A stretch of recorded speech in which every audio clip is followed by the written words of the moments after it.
Di kedalaman hutan Mesoamerika, sekelompok pria terlihat tengah berburu babi hutan. Dan mereka nampak begitu senang karena berhasil memperoleh babi buruan yang berukuran cukup besar. Menariknya, ketika mereka mulai memotong daging babi itu, tiba-tiba saja salah satu di antaranya yang bernama Jaguar Paw merasa seperti sedang diperhatikan oleh sosok lain. Dan ternyata itu merupakan sekelompok pria dari suku lainnya yang kebetulan sedang melintasi hutan di sana. Anehnya, sekelompok pria dari suku lain itu tidak hanya datang dengan satu atau dua orang saja, melainkan juga membawa serta wanita dan anak-anak ikut bersamanya. Pria dari kelompok itu juga mengungkapkan bahwa mereka hanya berniat untuk melewati area itu saja, demi mencari tempat baru. Hal itu terpaksa mereka lakukan karena rumah lama mereka baru saja dirampas oleh suku lain. Mendengar pengakuan itu, Jaguar sempat akan menanyakan lebih jauh mengenai suku lain yang disebut-sebut telah merampas rumah mereka. Namun hal itu urung dilakukannya karena sang ayah yaitu Flynn Sky melarangnya untuk ikut campur urusan suku lain dan meminta yang lainnya agar segera kembali ke kelompoknya lagi. Dalam perjalanan pulang, Flynn kembali mengingatkan Jaguar agar segera melupakan apa yang telah dilaluinya di hutan tadi. Menurutnya, kelompok yang sempat melintas tadi telah memendam ketakutan yang amat besar. Dan ia tak ingin jika anaknya juga menjadi ikut ketakutan. Flynn berprinsip bahwa ketakutan adalah penyakit yang menular. Karena alasan itu juga, maka ia meminta agar apa yang dialaminya selama di hutan tadi tidak perlu dibahas lagi ketika mereka sampai di rumah. Seperti keluarga lainnya dalam kelompok itu, Jaguar juga hidup bahagia dengan keluarga kecilnya. Ia memiliki seorang istri bernama Seven dan telah dikaruniai anak laki-laki yang mereka beri nama Turtle. Di malam harinya, kebahagiaan nampak terpancar dari kelompok tersebut. Mereka terlihat menari-nari mengelilingi api, seolah begitu menikmati apa yang sudah mereka dapatkan dari kehidupannya selama ini. Berbeda dengan Jaguar, ia malah lebih memilih untuk tetap bersama istri dan anaknya. Terlebih istrinya itu juga tengah mengandung cukup besar, dan ia begitu berharap akan kelahiran dari anak keduanya tersebut. Pengalaman hutan sebelumnya nampak begitu membekas di benak Jaguar. Hal itulah yang membuatnya mengalami mimpi buruk di malam itu. Dalam mimpi tersebut, Jaguar dipertemukan dengan sosok pria dari kelompok lainnya yang sempat ia temui sebelumnya. Namun anehnya, pria itu nampak tengah menggenggam jantungnya sendiri, sembari mengerang ke arah Jaguar, seraya memintanya untuk segera berlari. Mendapati mimpi buruk itu, Jaguar pun terbangun dengan perasaan penuh takut. Namun ternyata itu bukanlah sekedar mimpi buruk biasa. Akan tetapi itu seperti layaknya petunjuk yang memberitahu akan adanya suatu bencana atau musibah yang akan dialaminya. Dan benar saja, Jaguar yang baru terbangun seketika merasakan ada sosok yang memperhatikannya lagi. Namun kali ini bukan dari kelompok yang ia temui sebelumnya, melainkan dari kelompok lain yang datang dengan sangat menyeramkan. Tanpa banyak cakap, kelompok itu dengan beringasnya memporak-porandakan desa tempat Jaguar tinggal. Menyadari kebenaran dari firasat dalam mimpinya, Jaguar lalu bergegas membawa istri dan anaknya untuk pergi menyelamatkan diri mereka. Dengan susah payah, Jaguar menurunkan Seven dan Turtle turun ke salah satu sumur kering yang ada di desanya. Sialnya, saat tengah menurunkan istri dan anaknya, salah satu anggota dari kelompok beringas itu ternyata ada yang melihat aksi Jaguar. Mau tak mau, ia pun akhirnya harus menghabisi pria itu dan meninggalkan istri serta anaknya di dasar sumur demi menyelamatkan anggota kelompoknya.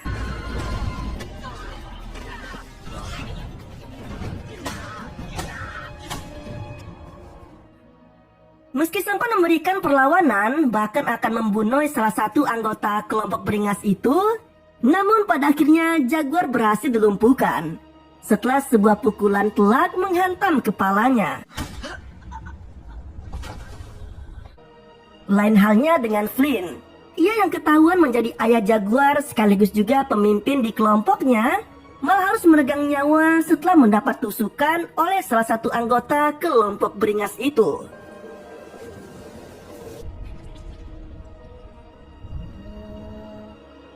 Setelah sempat terkapar, kini Jaguar terbangun dan menyadari dirinya telah terikat dan disatukan dengan warga desa lainnya, yang sama-sama telah menjadi tawanan. Pria dan wanita semuanya terikat erat dengan sebuah bambu. Seraya menegaskan sangatlah sulit bagi mereka untuk berontak atau kabur. Jaguar juga mendapati pria dari kelompok lainnya yang ternyata juga telah menjadi tawanan sama seperti yang lainnya. Mereka pun lalu digiring oleh kelompok beringas itu dan menjauh dari desa yang telah dibakar habis dengan banyak mayat berkelimpangan di sana. Sementara anak-anak dan bayi dibiarkan begitu saja tanpa kejelasan nasib mereka. Perjalanan panjang dan melelahkan kini harus dilalui oleh semua tawanan. Sementara mereka yang tak sanggup melalui perjalanan itu harus tewas dibunuh dan dibuang sia-sia.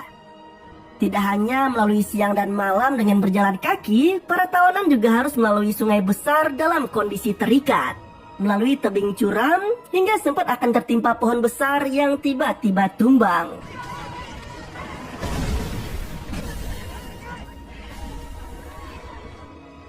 Menariknya, di salah satu lokasi yang gersang, ternyata rombongan itu juga sempat bertemu dengan seorang anak kecil. Namun penyakit kulit yang dideritanya seolah telah membuat anak perempuan itu diasingkan oleh yang lainnya. Bahkan ia harus mendapat perlakuan kasar dari anggota kelompok beringas itu, hanya karena ingin mendekati para tawanan yang ada di sana. Entah apa yang telah dialami oleh anak perempuan itu. Ia yang sebelumnya sempat menangis seketika memperlihatkan raut wajah penuh dendam dengan aura yang sangat mengerikan. Ia lalu mengatakan bahwa hari yang paling menakutkan akan mereka alami dan kegelapan akan datang.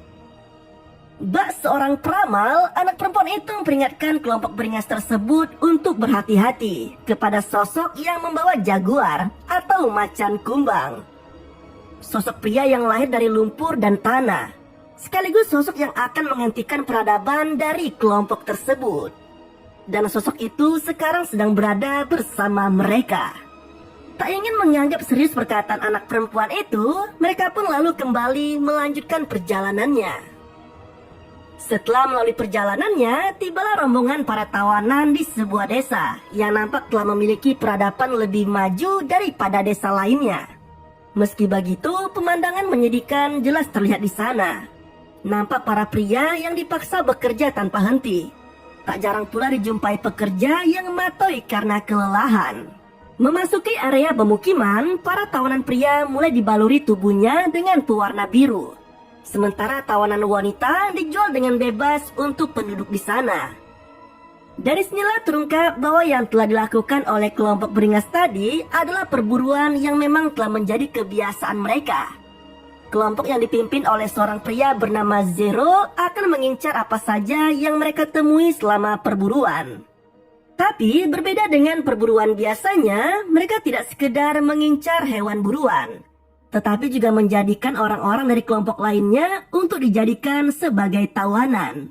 Para tawanan wanita akan dijual untuk mendapatkan uang atau menukarkannya dengan barang kebutuhan lainnya menggunakan sistem barter. Sementara tawanan pria akan dijadikan sebagai tumbal bagi para dewa mereka yang ada di tempat itu. Hal itu dilakukan sebagai upaya agar desa mereka tidak kekeringan, menyusul kemarau panjang yang telah dialami di desa itu. Di salah satu bangunan yang menjadi tempat berlangsungnya ritual, bukan ritual membajak sawah ya, satu persatu tawanan pria mulai dijadikan sebagai persembahan. Dengan posisi terlentang, Algojo mengunuskan pisau ke perut tawanan dan mengambil jantung mereka.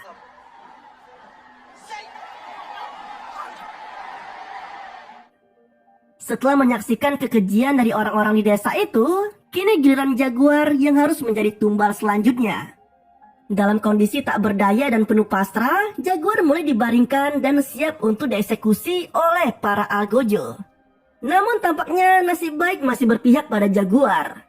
Langit yang saat itu terang seketika berubah menjadi gelap, bersamaan dengan terjadinya gerhana bulan penuh di atas desa itu.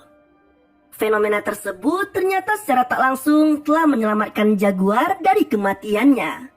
Karena para petinggi di desa itu menganggap bahwa kejadian gerhana menandakan kul-kulan. atau dewa mereka telah kenyang dengan darah dari para tumbal. Orang-orang di sana pun menyambut gembira momen tersebut. Mereka semua tertawa senang dan berteriak penuh kepuasan. Terbebas dari eksekusi para Algojo bukan berarti para tawanan bisa hidup bebas begitu saja. Meski keberadaan mereka sudah tidak lagi dibutuhkan oleh penduduk di desa itu, namun ternyata mereka tetap harus menghadapi kenyataan pahit dengan dijadikan sebagai bahan latihan berburu bagi kelompok Zero. Di salah satu tempat berlatih, para tawanan dijanjikan bisa bebas setelah melalui jalur panjang dengan ujung ladang jagung yang terbentang di hadapan mereka. Namun itu jelas tak akan mudah mereka lalui. Dua tawanan yang dibiarkan bebas berlari malah mendapat serangan dari kelompok Zero. Hujan panah dan tombak di sepanjang jalur pelarian telah menumbangkan para tawanan itu. Tak terkecuali dengan Jaguar. Meski mereka sempat mensiasati mereka dengan cara berlari zigzag, namun pada akhirnya ia juga harus tumbang setelah sebuah anak panah mendarat tepat di perutnya. Mendapati Jaguar yang belum benar-benar matoy, Zero lalu menyuruh anak laki-lakinya yang bernama Cutrock untuk segera menghabisi tawanan itu. Secara mengejutkan, Jaguar yang masih tersungkur ternyata sempat mematahkan ujung anak panah dari perutnya dan menancapkannya di leher Cutrock. Ia pun lalu segera berlari kabur dari tempat itu.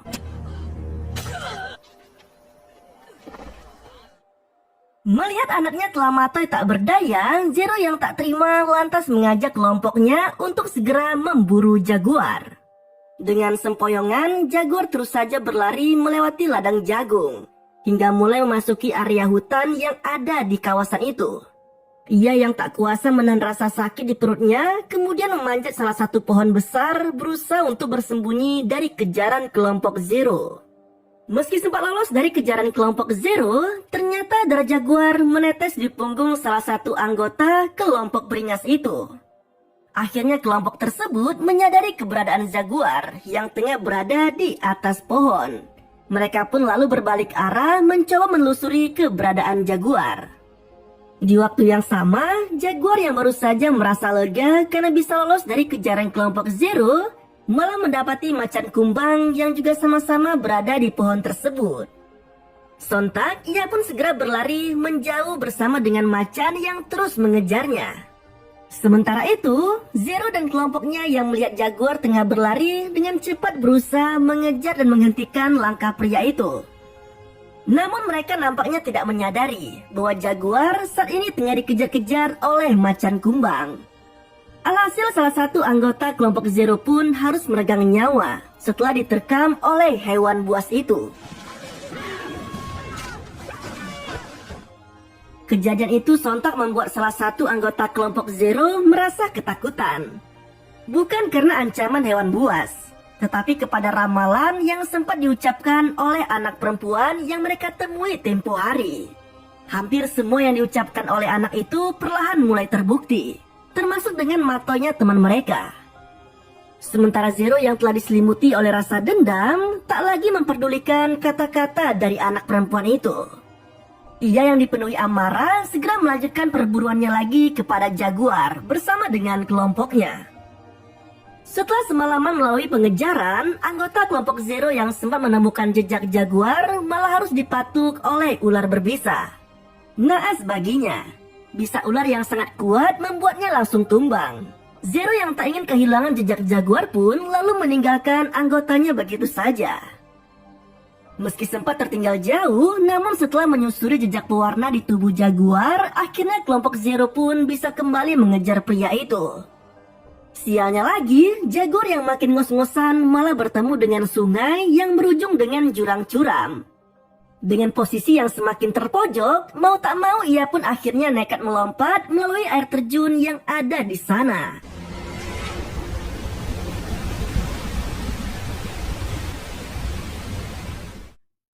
Namun keberuntungan lagi-lagi berpihak kepada Jaguar. Ia yang sempat tenggelam cukup dalam ternyata berhasil selamat dan menepi bersama arus sungai. Bak melalui ujung mautnya, Jaguar yang telah menyadari dirinya telah berada di kawasan desa asalnya, ia pun dengan lantang meneriaki komplotan Zero. Dengan gagah berani, Jaguar menantang Zero dan kawanannya untuk terjun seperti yang telah dilakukannya. Ia juga mengatakan bahwa hutan ini adalah miliknya, tempat di mana ia dan leluhurnya telah tumbuh besar. Di sana tak ada ketakutan lagi untuk dirinya. Bahkan ia pun bersumpah jika ini adalah akhir dari nasib Zero dan kawanannya. Merasa tertantang, Zero lalu memutuskan untuk terjun bersama anggota komplotannya. Sialnya, salah satu anggota yang sempat menolak mengikuti ajakan Zero malah dibunuh oleh pemimpin kelompok itu dan membiarkan mayatnya hanyut begitu saja. Anggota kelompok Zero juga makin berkurang karena salah satu dari mereka yang ikut terjun malah bernasib naas. Kepalanya menghantam bebatuan di dasar sungai dan membuatnya matoy seketika. Menyadari Zero dan komplotannya begitu nekat, Jaguar dengan sisa-sisa tenaganya lalu melanjutkan lagi pelariannya.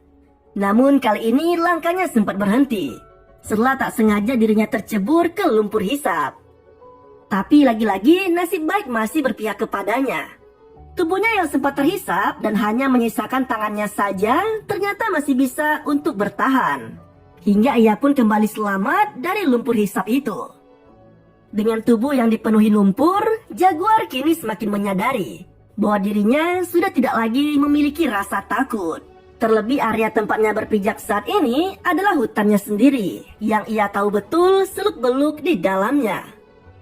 Tak lama kemudian, ia pun dengan berani muncul di hadapan kelompok Zero.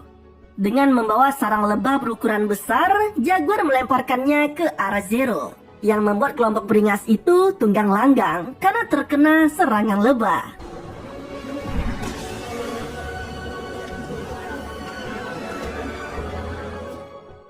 Tak berhenti sampai di situ, Jaguar kini kembali memanfaatkan apa yang ada di hutannya untuk dijadikan sebagai alat untuk menyerang kawanan Zero.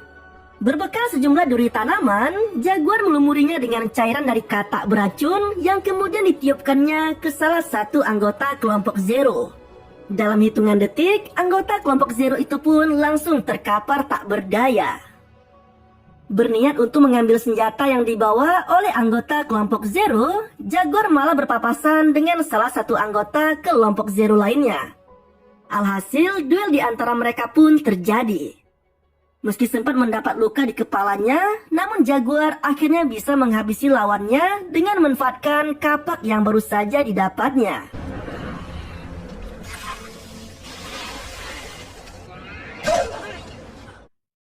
Sialnya, hujan yang tiba-tiba turun semakin membuat kondisi di sana jadi lebih sulit.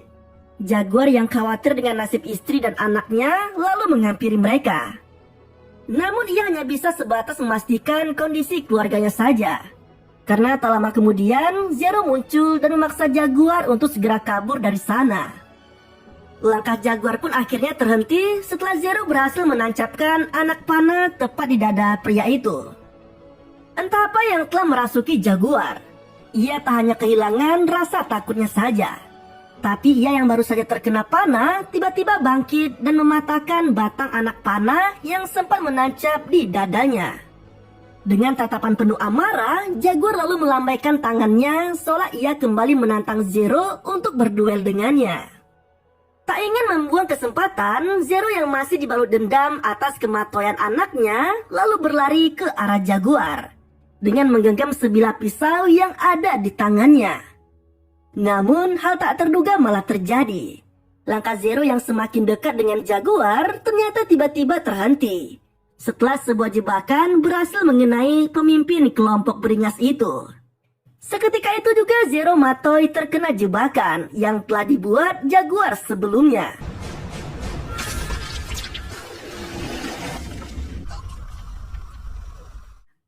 Menyadari masih adanya anggota kelompok Zero yang tersisa, Jaguar lalu kembali berlari untuk menjauh.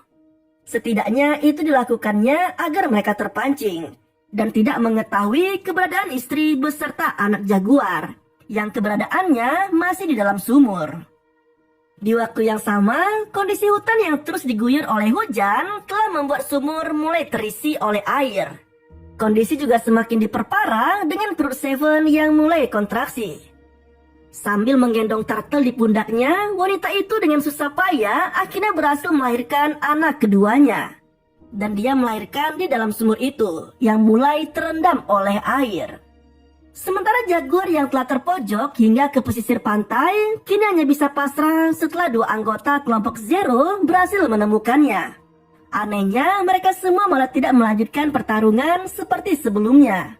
Mata mereka justru tertuju pada pemandangan yang ada di hadapannya, di mana terlihat sejumlah kapal besar yang mulai bersandar. Terlihat pula beberapa pelaut modern yang mendekati pulau tersebut menggunakan skoci. Menyadari kedua anggota kelompok Zero yang sedang teralihkan perhatiannya, jaguar lalu kembali masuk ke dalam hutan untuk menyelamatkan istri dan anaknya. Nampak raut wajah bahagia sekaligus lega pada jaguar setelah mendapati istrinya yang telah melahirkan anak kedua mereka dengan selamat. Di akhir film terlihat jaguar bersama istri dan anak-anaknya tengah memandangi sejumlah kapal dari kejauhan. Dalam obrolannya mereka sempat membahas tentang kedatangan orang-orang asing dari kapal tadi. Namun tampaknya tak ada sedikit pun terbesit keinginan mereka untuk bergabung dengan orang-orang asing tersebut. Jaguar dan Seven tetap ingin berada di hutan dan membesarkan anak-anak mereka, serta melanjutkan tradisi seperti yang telah diajarkan oleh leluhurnya. Dan kisah mereka pun pada film ini berakhir dengan damai. Jika sobat suka dengan kisah-kisah seperti ini, jangan lupa untuk share video ini ya. Terima kasih telah menonton, sampai jumpa pada video selanjutnya.